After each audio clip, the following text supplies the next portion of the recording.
configure gcloud. Gcloud is just a software anyone in the world can install, right?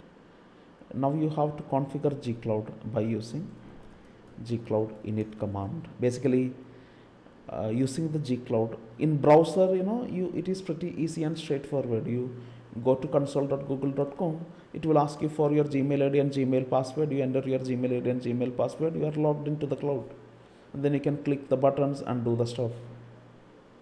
Same thing you can do using the gcloud command line. That is what I'm saying. Same thing what you do in the browser, you can do it using the gcloud command line. So how you will authenticate from the gcloud command line? So you have to do that, and that's what I'm going to do. So in my laptop I currently have, and I'm going to execute this command now, gcloud init, and to log in to my Google Cloud account. I already have a Google Cloud account, my Gmail ID and Gmail password I have. I want to log in with those credentials to my Google account, and then download the certificate or whatever I want to do. First of all, I want to log in.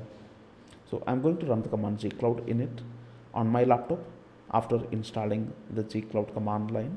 Let me now execute gcloud init. So run the command gcloud init. Then it will ask you, okay, in my case actually I am already logged in. So in your case it will ask you to create a configuration. I'm going to do the same thing as you, right? So I go with the option create a new configuration. In your case, you have to, you will have nothing. So it will ask you to create a new configuration. So that's what I am doing. I go with the option 2. And they are asking me to specify some name for the configuration. I say GitOps learning. Press enter.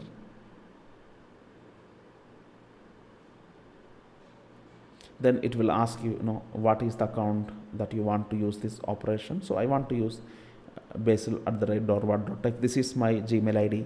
This is the Gmail ID and password that I am using for my Google Cloud. My Google Cloud account email ID is this. So I go with option 1. Now I am logged in. So in your case, you won't be logged in.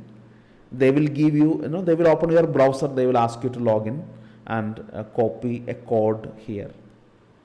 So you will have to do that if you are using, if you are doing it for the first time. So in my case, I was already logged in. Otherwise, it will, open your browser. Then in the browser, you have to log in and validate yourself. And you may have to copy a token. They might also ask you a token. In browser, you will get a token. You have to copy paste that token in this command line when they ask you for the token. So you have to do this. And then it is asking me what is the project that I want to work with. So I already have a bunch of projects. When you created your Google Cloud account, you would have already created. In my case, it is I already created this project when I created my Google Cloud for the first time. This is the ID, Rising Area 331809. So I'm going to use that over here, Rising Area 331809, number 2. Press enter, and that's it. Do you want to configure the default region and zone? Yes, I want to do that. So currently, whatever cluster cloud, that cluster I have created in US Central 1C, that is the location. So I want same location to be set as the default location. So that's what I'm doing. I set yes.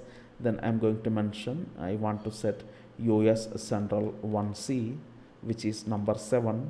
So I type number 7, press enter, and that's it. gcloud command line is successfully configured inside your laptop. You have logged into Google Cloud from the command line, just like how you log into the Google Cloud from the browser. This time you used a command line to log into your Google Cloud account.